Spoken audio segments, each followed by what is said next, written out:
Iffley Lock was rebuilt in 1924 and opened by Lord Desborough, then chairman of the Thames Conservancy. This is commemorated by a small stone block bridge and landing stage which carries a large bronze bull's head and coat of arms. It's a starting ring presented to the Oxford University Boat Club. Iffley marks the starting point of organised rowing races. There are around 10 regattas every year in Oxford. Salters steamers, scheduled public trips, also stop at this point. The lock was originally built in 1632. It was one of 3 to be built in the 17th century. The others are at Sandford and Swift Ditch near Abingdon Lock. The lock was rebuilt by Thames commissioners in 1793.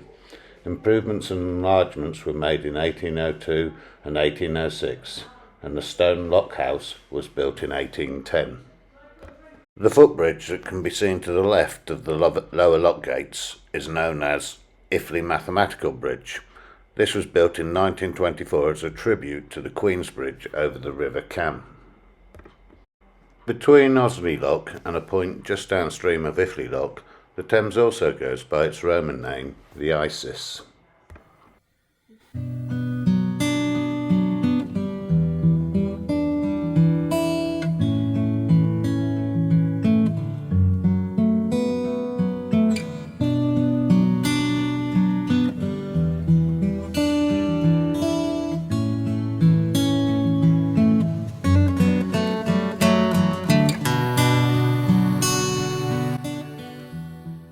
The Thames now flows almost due south as it leaves Oxford, passing under the Isis Bridge. This bridge was built in the 1960s and opened to road traffic in 1965 when the section of the ring road, the A423, between South Hinksey and Hayford Hill opened. It is a single arch structure built on 5,000 square metres of steel, maintained by Oxfordshire County Council's British Construction Steel Institute.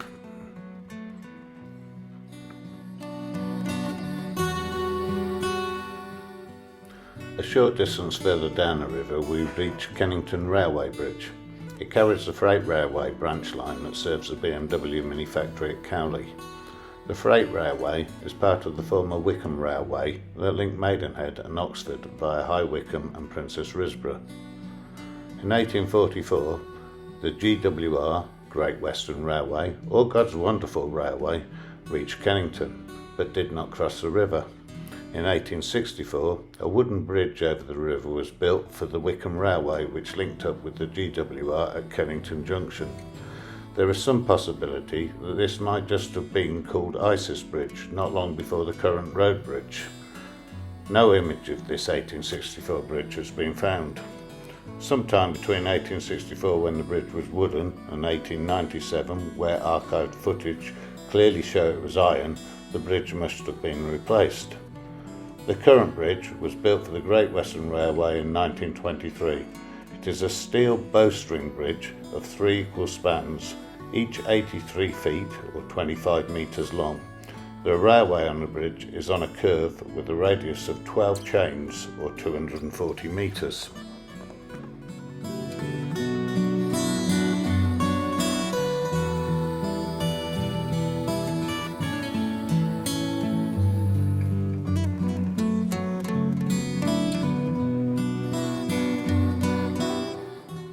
The house is built on Rose Island.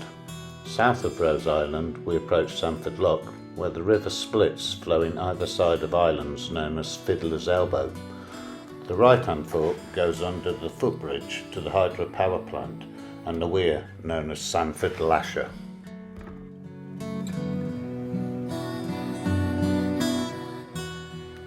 As we approach the weir, I'd warn you of the dangers of swimming in this spot, and it became notorious and many warnings have been written, but they apparently didn't dissuade people.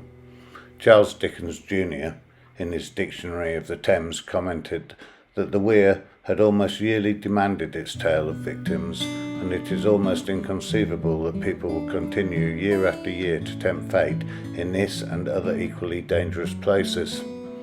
Jerome K. Jerome, in his classic 3 Men in a Boat, describes the spot as a very good place to drown yourself in, and comments that the steps of the obelisk are generally used as a diving board by young men now who wish to see if the place really is dangerous. The surface of the water above the weir or lasher is deceptive and hides strong currents below the surface that drag unwary swimmers down and into the grasp of the weir. The lasher has a frightening death toll. In the middle of the weir stands an obelisk, Sandford Lasher Memorial. The obelisk was erected following the deaths in 1843 of Richard Phillimore, who drowned in a vain attempt to save his friend William Gaisford. The inscription on the memorial at Sandford is inaccessible, but an account of the tragedy is given in Latin on 2 memorial tablets in the north walk of the Christ Church Cathedral cloisters. Thomas Gaisford had been swimming in the river on the 23rd of June 1843 when he found himself struggling against the dangerous currents. His friend Richard Phillimore dived in to try and help him, but he was unable to save his friend and both lost their lives. These two are not the only ones to have lost their lives at this spot. The names of 3 other students at Christ Church who died here were later added to the monument: George Dasent in 1872 and Michael Llewellyn-Davies and Rupert Buxton in 1921. Many others have been victims of the deadly lasher. Michael Llewellyn-Davies, who drowned here in 1921, was the foster son of James Matthew Barry, the author of Peter Pan.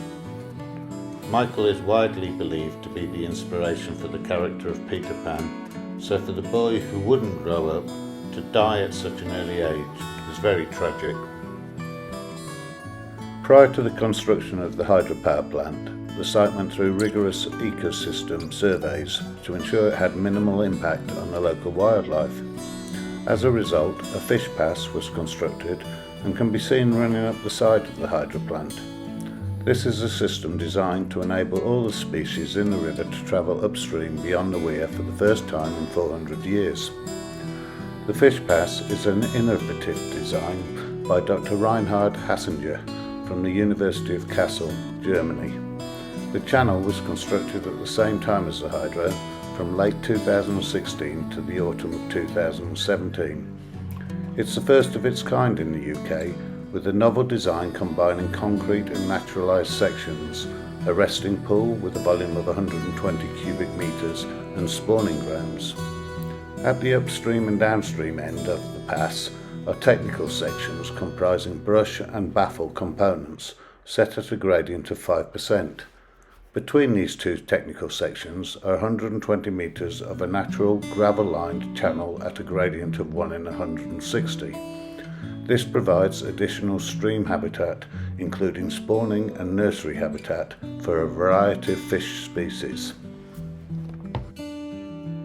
Construction of the hydropower plant began in 2011 and the plant became operational in 2018.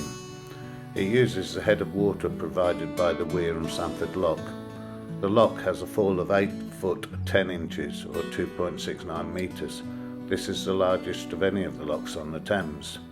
It can generate 450 kilowatts of electricity, enough to meet the demand of 500 plus households with its 3 Archimedes screw turbines. Each screw is 14 metres long and weighs 22 tonnes. On the day of filming, the river was in flood, and the river on the lower side of the weir was significantly higher than it usually is. This may have been the reason why the plant was not operating. Looking down the other part of the river that heads towards Sandford Lock, we see the 4-star Voco Oxford Thames, an IHG hotel set in 30 acres of parkland, with a history dating back to the Middle Ages and originally headquarters of the Knights Templar.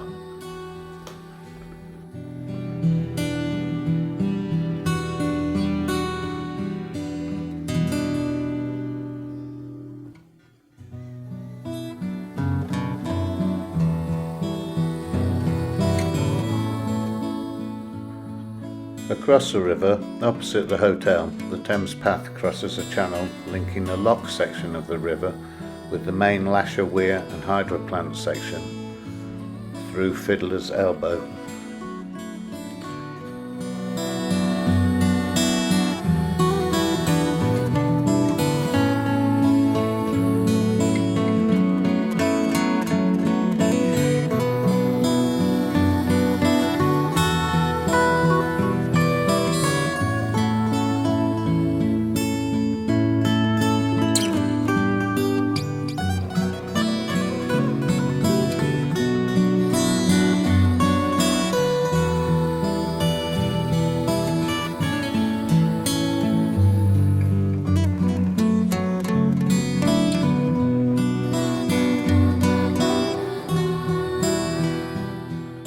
distance further, another footbridge on the Thames path goes over a small weir which allows water to bypass Sandford Lock and join on the lower part of the hydro plant.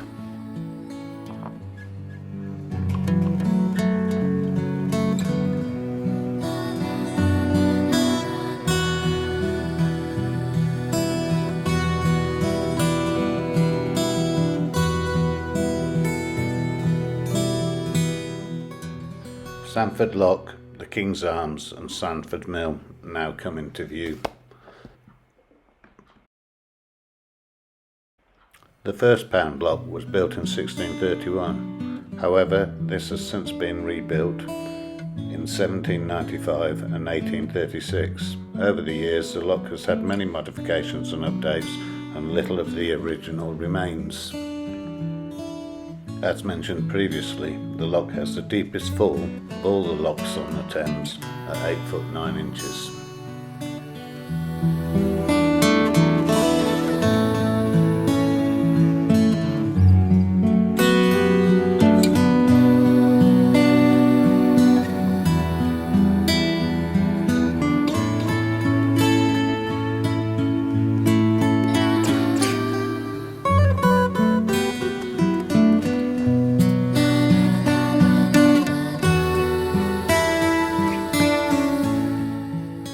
The river just below Sandford Lock is rejoined by the stretch of river below the Lasher Weir.